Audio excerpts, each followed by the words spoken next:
Bem-vindos a mais um dossiê no O Caminho. Hoje iremos mergulhar no Projeto 2025, o plano mestre conservador americano que não é uma mera plataforma política, mas um diagrama de engenharia para reestruturar o governo dos Estados Unidos. Eles querem mudar tudo, e pelo que veremos, eles estão para conseguir. O que está acontecendo, para os pioneiros adventistas, seria o sinal inconfundível do preparo final da nação para falar como dragão. Mas então, vamos lá. Antes de tudo, é preciso entender a mente por trás do plano. O Projeto 2025 é uma iniciativa da Heritage Foundation, um poderoso think tank. O que é isso?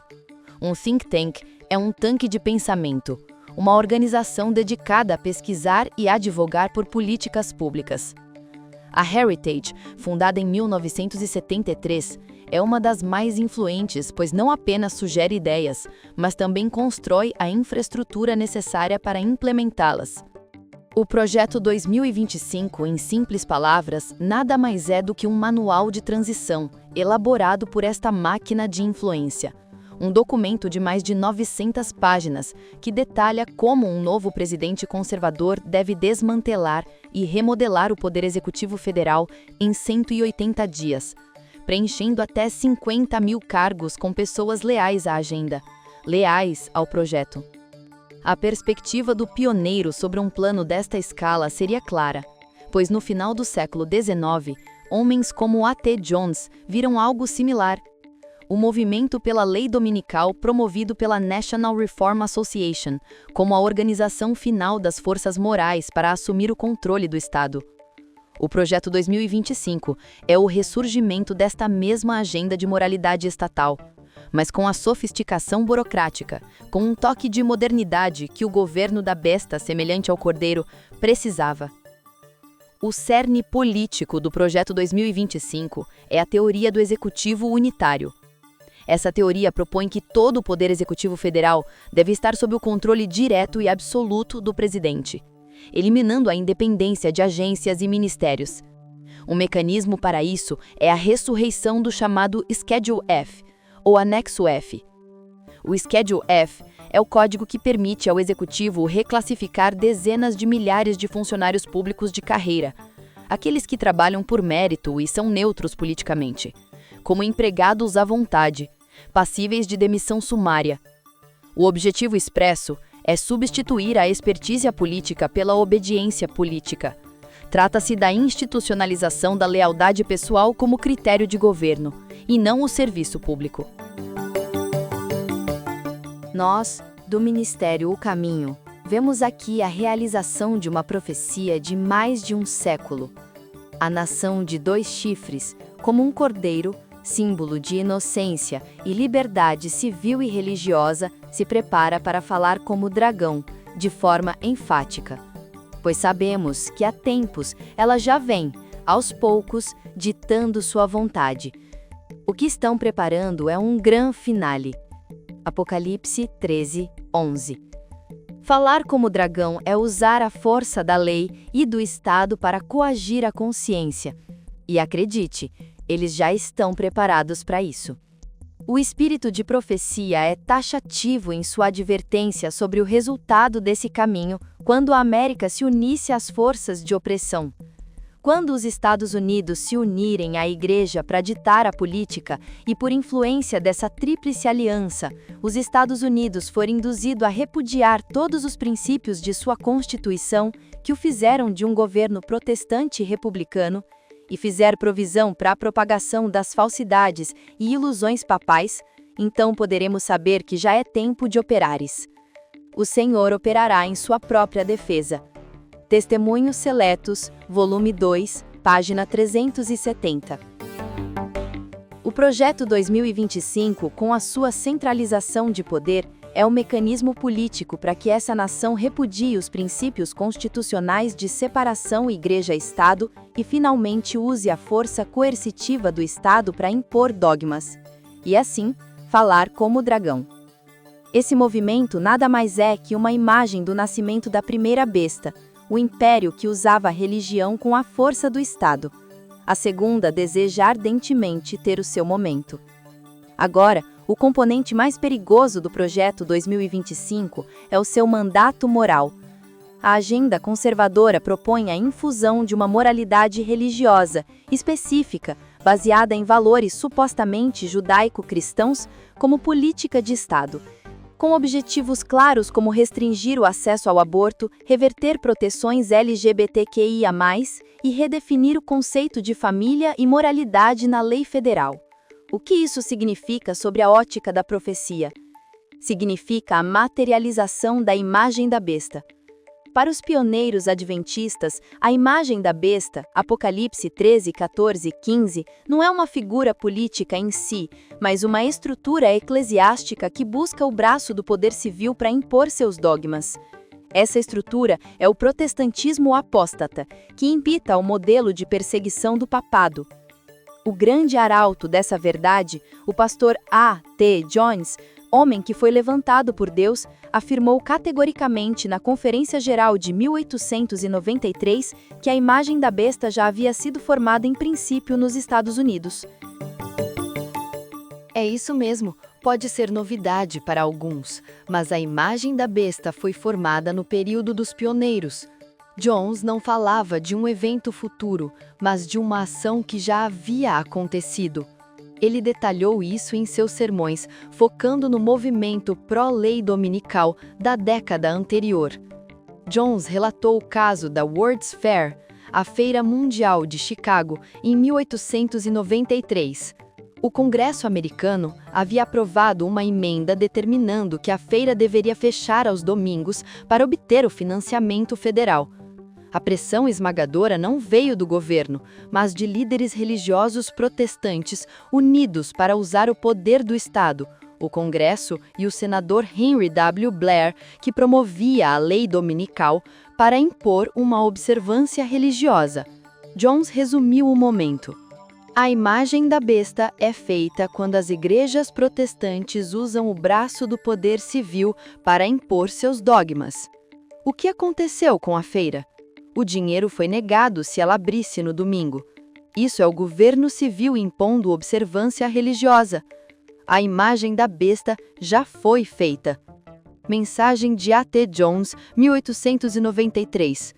O princípio fundamental para Jones era este. Uma vez que as igrejas pedem ao Estado para legislar a moralidade, seja o dia de guarda ou a definição de família, a imagem está formada. O projeto 2025, portanto, não cria a imagem, mas sim constrói a infraestrutura burocrática e política para que a imagem ganhe vida com poder absoluto no século XXI. A Agenda 2025 fornece o mandato para a moralidade que os líderes religiosos do século XIX apenas sonhavam em impor. Eles sonhavam com uma lei dominical. O 2025 oferece o controle de todo o aparato estatal, das escolas ao Departamento de Justiça, para impor uma cosmovisão religiosa. É a diferença entre um desejo e um diagrama de engenharia completo. O projeto 2025 é a prova de que a imagem da besta, que foi formada em princípio nos anos de 1890, está agora recebendo os instrumentos do poder civil para se manifestar globalmente. É o protestantismo apóstata, vestindo a capa do patriotismo e do nacionalismo cristão, preparando-se para usar a força do dragão. O projeto 2025 não é uma utopia distante. Suas metas estão sendo ativamente testadas e já alcançadas por influências políticas recentes. É vital que conectemos a profecia não apenas à teoria do projeto, mas aos eventos factuais que solidificam o argumento. O primeiro grande objetivo é a centralização de poder através da teoria unitária do executivo. A meta é consolidar agências federais como o Departamento de Justiça sob o controle político direto do presidente, para que a lei não seja imparcial, mas sim alinhada a uma agenda partidária. O sinal de cumprimento que observamos é o aumento nas declarações de intenção de usar o DJ e outras agências para investigar e processar adversários políticos, o que historicamente era vedado. Esse movimento remove a percepção de justiça imparcial e alinha a aplicação da lei à agenda de um partido. Um passo crucial para o governo que fala como dragão e coage em vez de proteger. Em seguida, temos o objetivo de desmantelamento do serviço civil através da famigerada ressurreição do Schedule F. O plano é demitir até 50 mil funcionários públicos de carreira, substituindo a expertise pela lealdade política. O sinal de cumprimento está nos movimentos de demissão em massa de oficiais de alta patente e, crucialmente, na decisão recente da Suprema Corte dos Estados Unidos, que permitiu ao ex-presidente retomar as demissões em massa, derrubando liminares que os protegiam. Essa decisão é uma vitória crucial para a agenda do Schedule F e um sinal profético, pois ao remover vozes técnicas e independentes, o caminho fica desimpedido para as leis de coerção moral. Por fim, o aspecto que mais nos preocupa é a agenda da moralidade estatal por via da economia. O projeto 2025 propõe alterar a Lei de Normas Justas de Trabalho para exigir pagamento de horas extras para o trabalho realizado no sábado, que, por padrão, seria o domingo. Embora preveja uma exceção para observadores do sábado bíblico, sexta ao pôr do sol ao sábado ao pôr do sol, o efeito prático é o de onerar financeiramente o comércio para trabalhar no domingo. Isso demonstra a intenção de priorizar a expansão econômica, sim, mas coercitivamente atrelada a um dia de descanso religioso, por meio de regulamentação. É a imagem da besta que Jones descreveu, agindo com as ferramentas da legislação trabalhista moderna. Entendemos que a formação de uma infraestrutura para perseguição é um trabalho lento e metódico. O Projeto 2025 é o plano de guerra para a burocracia e cada meta alcançada é um passo para que o protestantismo apóstata, munido da força do Estado, possa ditar a lei dominical e todas as outras leis que cerceiam a consciência, como dizem Uriah Smith e Ellen G. White. Não se trata de uma ameaça potencial, mas de uma estrutura em andamento. Então, chegamos ao cerne deste dossiê.